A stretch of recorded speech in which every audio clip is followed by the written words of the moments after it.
Today we're talking a one stand YouTube studio setup. Everything you see that I'm filming on is on a single stand, and the best part, it's under $350.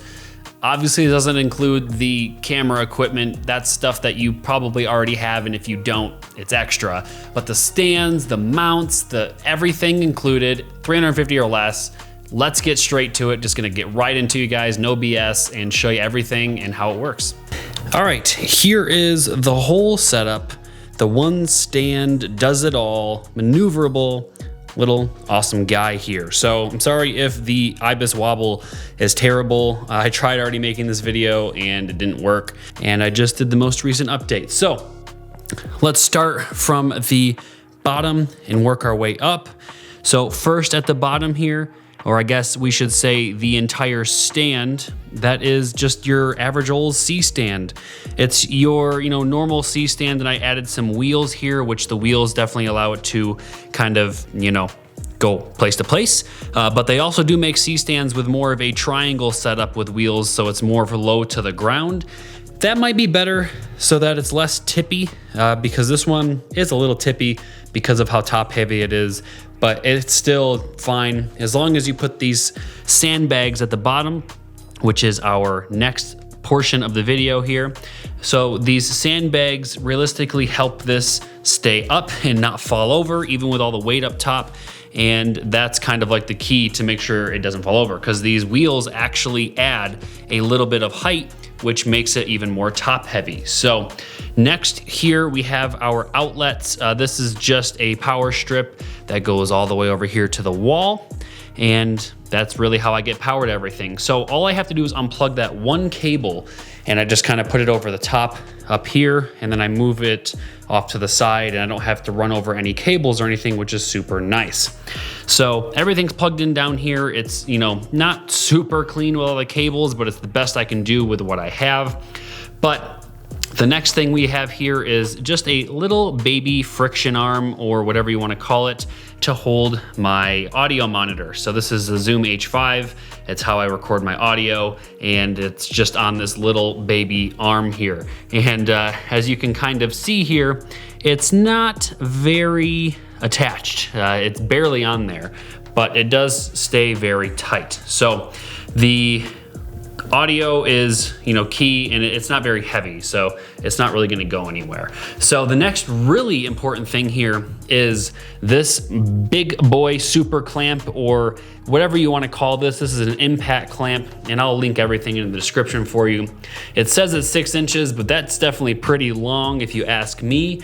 And then I've got my camera and my monitor up front here, and everything's connected on the very end. And this is really sturdy. Like it doesn't wiggle unless you actually try to wiggle it. Now the way it's on here is a little bit different. So right here, these are just like little end clamps with spots to screw some stuff into it. And then I've got just your average ball head mount to mount my camera, and that's how I mount everything right there. And then on the front, I've just got this little baby friction arm. I don't know if you even call it a friction arm, but that's how I hold my monitor. So it's right below my camera, so I can look at the camera and not be distracted looking off to the side at my monitor. And that seems to be pretty nice. Now, one cool thing I wanted to mention, which I'll make a whole video about here, is this little guy here. So this actually allows me to go vertical with my camera. So I can quickly go from horizontal to vertical to make some content in that platform. But that's a different video. So now we've got the main components really knocked out here. We've got, the camera, lens, all that other fun stuff. Everything's right there. So we go up, and we need more audio.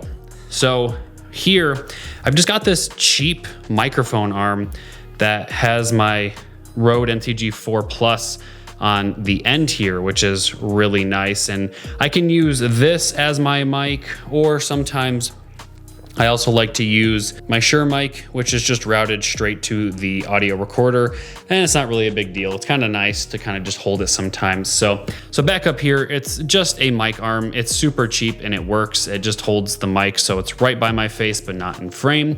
and you know, it works pretty nice. So next here I have my light box hanging here to control the power and the brightness.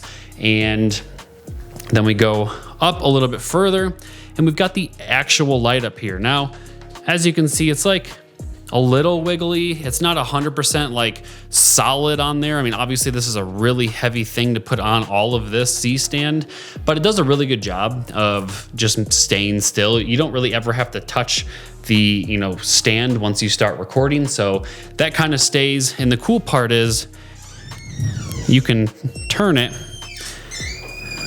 and you can tilt it and twist it. So you can get whatever angle for the camera with the lighting that you really want. And this is kind of what that looks like from this end over here, so that I've got my light right up next to me, mic, and then camera. Looks pretty nice. So lastly here, we've got this friction arm, and it's really awkward right now. It's just out of the way so I don't keep hitting my head on it, but essentially this will flip out this way and I can add a secondary light to it just so I can have like additional lighting, you know, like a soft secondary light, you know, for fill. Because this is my key light right here, and then I would have just a slight fill light if I wanted to.